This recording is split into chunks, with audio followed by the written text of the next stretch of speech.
Welcome back to Optimize Health, where we're making easy, healthy, and delicious meals that are keto, gluten-free, and often sugar-free.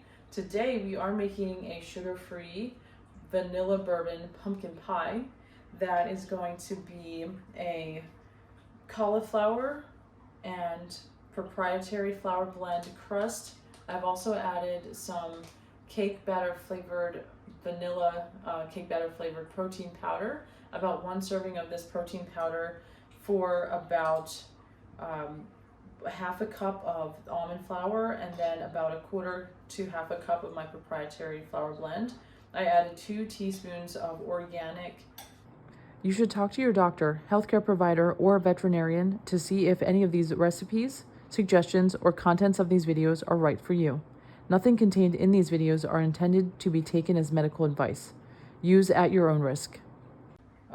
The stevia, which is just green leaves that have been dried, and they're powdered up very finely, so the crust is a little green. What I'm starting with here in this bowl is riced cauliflower. I have about a half cup of that.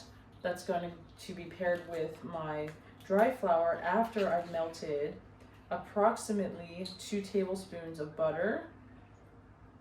You can probably make this pie vegan.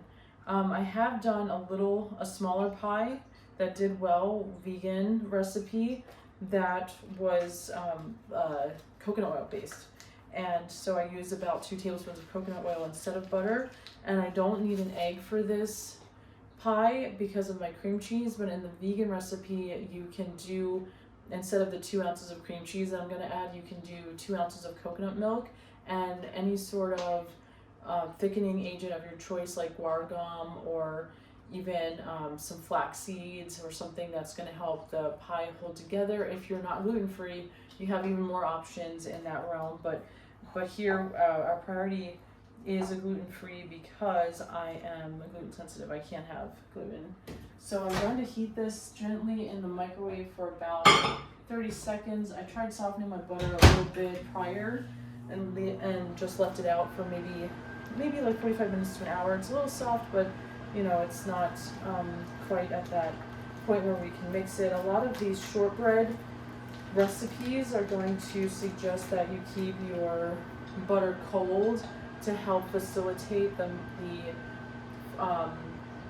dough to bake better and to come out better in the shortbread. That's probably good, but I've done it before like this and it's been fine. So we're not quite making cookies. We're going to add a wet ingredient on top of this crust, so I'm not too concerned. I do think this is warm enough that it's going to melt in okay. So 30 seconds was good. I try to keep this a low moisture. My cauliflower has been riced and raw up until that point that I microwaved it, so it doesn't usually make a whole lot of liquid when I'm working with it in this context. So I've mixed in that butter. It went pretty easily. I've got approximately half a teaspoon of high quality vanilla extract.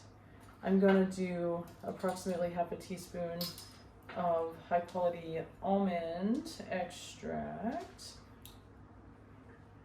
and we are going to add a little bit of this stevia. Oh, sorry, I already did that. But we did add a little bit of this stevia. I got mine from Frontier Co-op. I bought this bag. I think it was 20 bucks. It's very sweet. So I would say compared to sugar, I probably use about half of what I normally use as far as volume of sugar goes. Probably, it's quite condensed, so you may want to do some taste testing and just see for yourself what you like.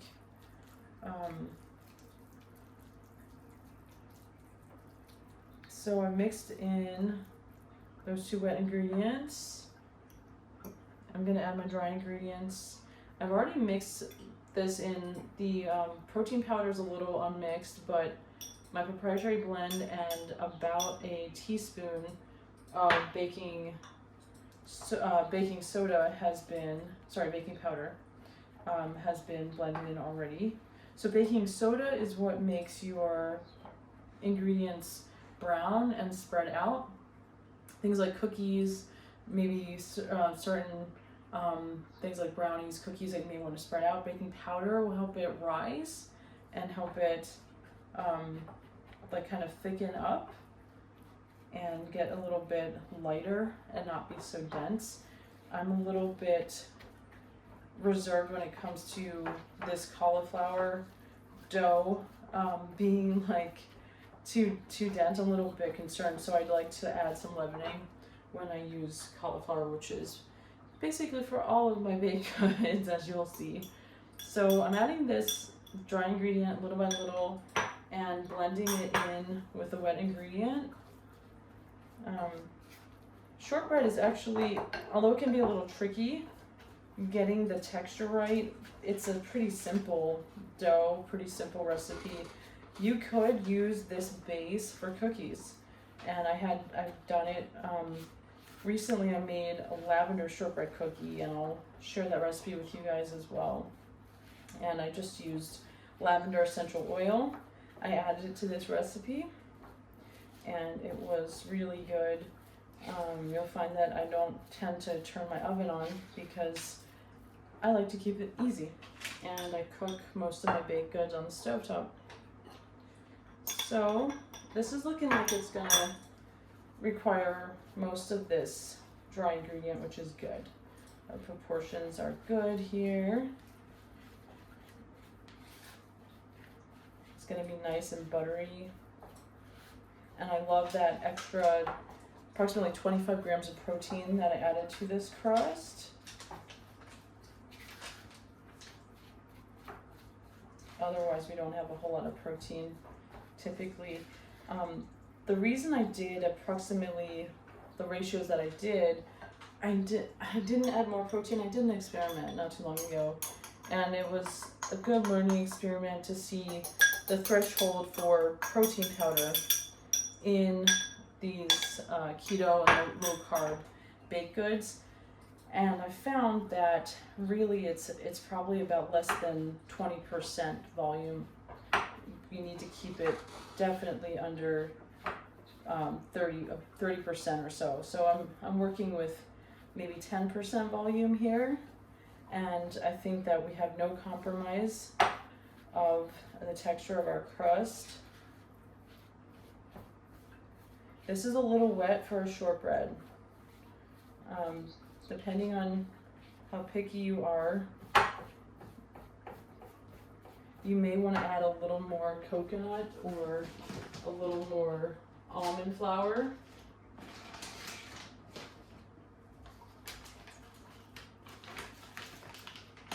A little more almond flour just to, get it a little drier, soak up some of that butter a little more.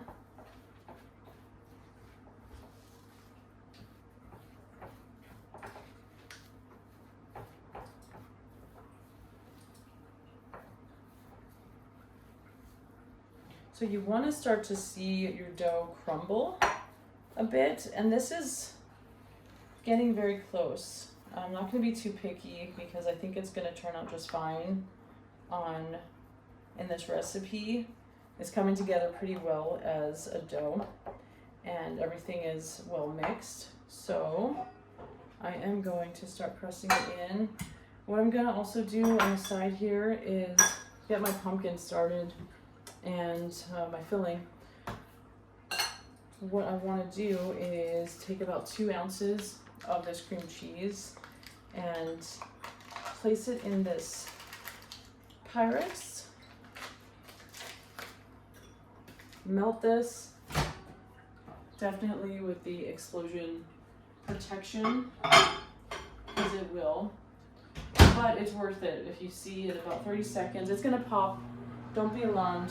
It softens it up to a point where it's really easy to add and mix in this pumpkin, and it turns out just fine. So it will be a little messy, and I may stop it after about 20 seconds. Give it a second, let it do its last explosion there before you remove it. All right, so we have a little bit of a mess. but it's so soft. Soft and it's ready.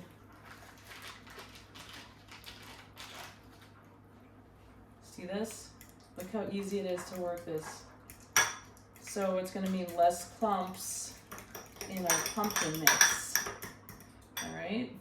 So I'm going to add about half of this pumpkin in here.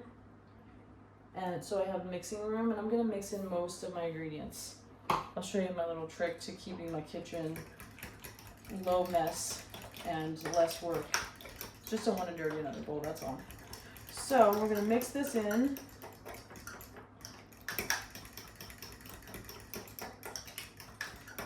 We're going to add some of our white ingredients. I've got this pumpkin spice from Loran Oils. This one's yummy. Put that about 1/4 to 1/2 teaspoon, depending on the size of your pie. We are seasoning and spicing for this entire filling, which is going to include the other half the can.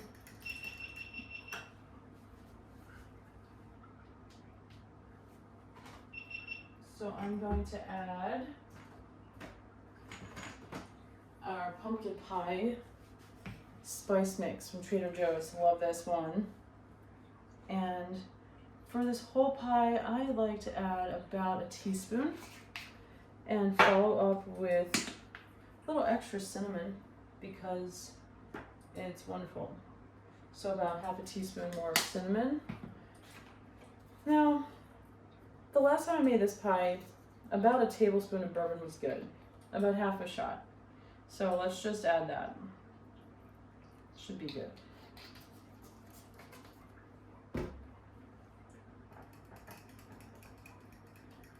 And last but not least, now if you're real picky and you don't want your pie to be green, I could see using some other granulated sugar or granulated stevia.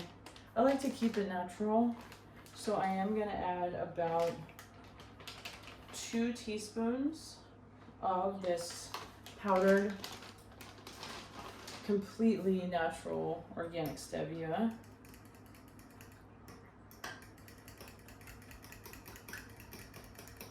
It's not too green.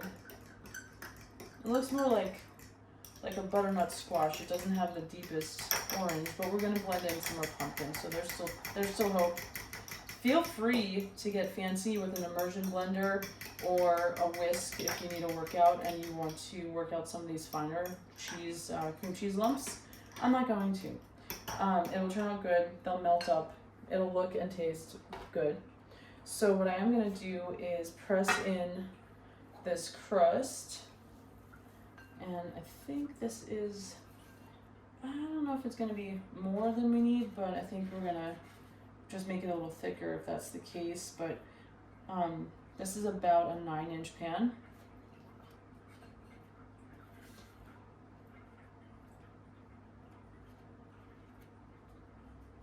So now that my bowl is empty, here we go. Let's mix this all a little bit more in this bigger bowl.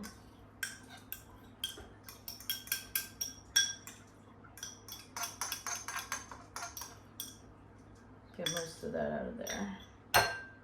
Good stuff. The rest of the pumpkins.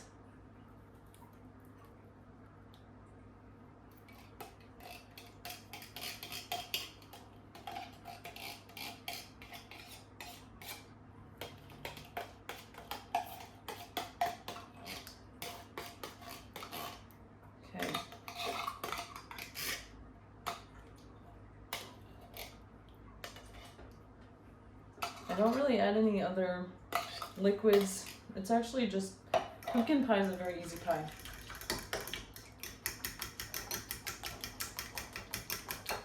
Mix that up.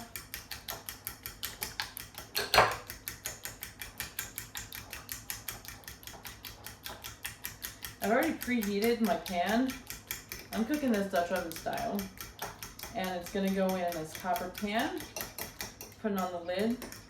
I'm gonna watch it. I'm gonna estimate this size is gonna take about 40 minutes to bake on low heat, but we're just gonna watch and see as the filling gets a little more firm. This is a press-in crust, so it takes a little bit of work. If you make a little more crust, it's a little easier because you can have it meet the sides and not really have to work so hard. You kind of just press out from the center out toward the sides and see how it's starting to meet the sides here. Then we just use this fun little spatula. I like these silicone spatulas. And we press it in. If you want to work harder, you can make a crust of the sides. It's yummy either way. This is a quicker way, and I find that it comes out quite well, however you decide to do it. If you wanted to use a riveted pan, the crust would probably cling to the side a little better if it had the grooves and rivets in it, like a old-fashioned pie pan. All right, we just have one little hole we gotta fill in here. There we are. So buttery, it's such an easy crust.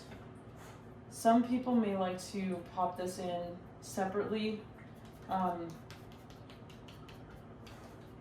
not gonna do it that way, but I am gonna poke some holes in it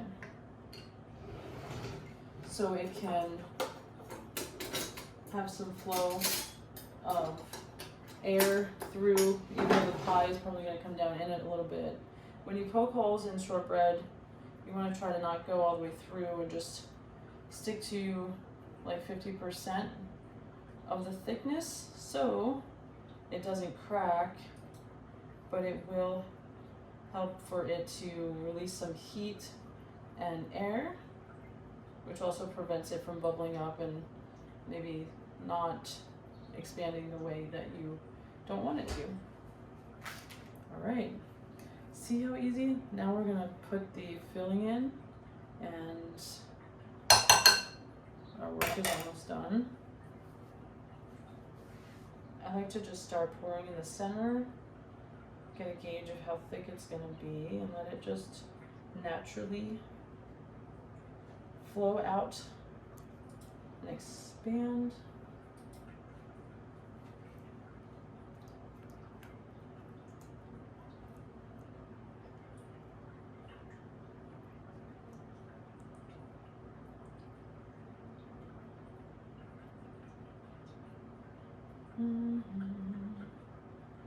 Okay. Alright.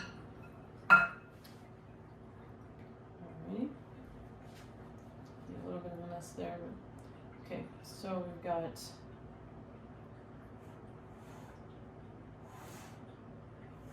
trying not to move it too far, just gently from the center, pulling to try to spread it evenly.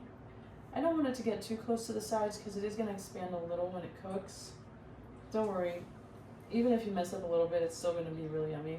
So, it's more about fun and flavor. Okay, smooth that out a little bit. And so, got my Dutch oven ready, really hot. Really ready over here. It's complete enough of it. I need to turn it down. Cook it in a minute. So I like to cook it at a lower heat, and it does take a little longer, but it's worth it. It takes a little skill, or you just drop it and it's fine. Don't burn yourself. Pie's gonna turn out perfect. I'll let you know when we get finished cooking. Thank you for watching. Please like, subscribe, and share, and send any comments. We'd love some suggestions for more things to make. More desserts, more foods, more party foods, anything that you think we can help with. Thank you.